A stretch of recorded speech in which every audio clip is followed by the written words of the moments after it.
একদিন এক ছাগল জঙ্গলের খাবারের খোঁজে বের হয়েছিল। ঘাস খেতে খেতে সে জঙ্গলের গভীরে চলে যায়। হঠাৎ একটি বাঘ সেখানে উপস্থিত হয়। ছাগল বাঘকে দেখে খুব ভয় পেয়ে গেল, কিন্তু সে সাহস হারালো না। বাঘ হুঙ্কার দিয়ে বলল। তুই এখন আমার খাবার। ছাগল তাড়াতাড়ি বুদ্ধি খাটিয়ে বলল। মহারাজ, আমাকে খেয়ে তো আপনার খুব একটা লাভ হবে না, বরং যদি আপনি আমাকে ছেড়ে দেন আমি আপনাকে একটা বড় গরুর অবস্থান দেখিয়ে দিতে পারি। সেটি খেয়ে আপনার কয়েক দিনের খাবারের ব্যবস্থা হয়ে যাবে। বাঘ লোভে পড়ে রাজি হয়ে যায়। ঠিক আছে, দেখাও কোথায় সেই গরু। ছাগল সুযোগ বুঝে বলল। আগে আপনি চোখ বন্ধ করুন, আমি গিয়ে দেখে আসি গরুটি এখন কোথায় আছে।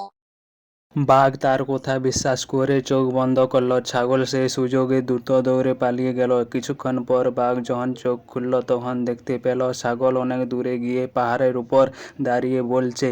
সাহস ও বুদ্ধি দিয়ে বিপদ মোকাবিলা করতে হয়। তো বন্ধুরা, আমরা এই গল্প থেকে শিখলাম যে সাহস আর উপস্থিত বুদ্ধি দিয়ে বিপদ থেকে রক্ষা পাওয়া যায়।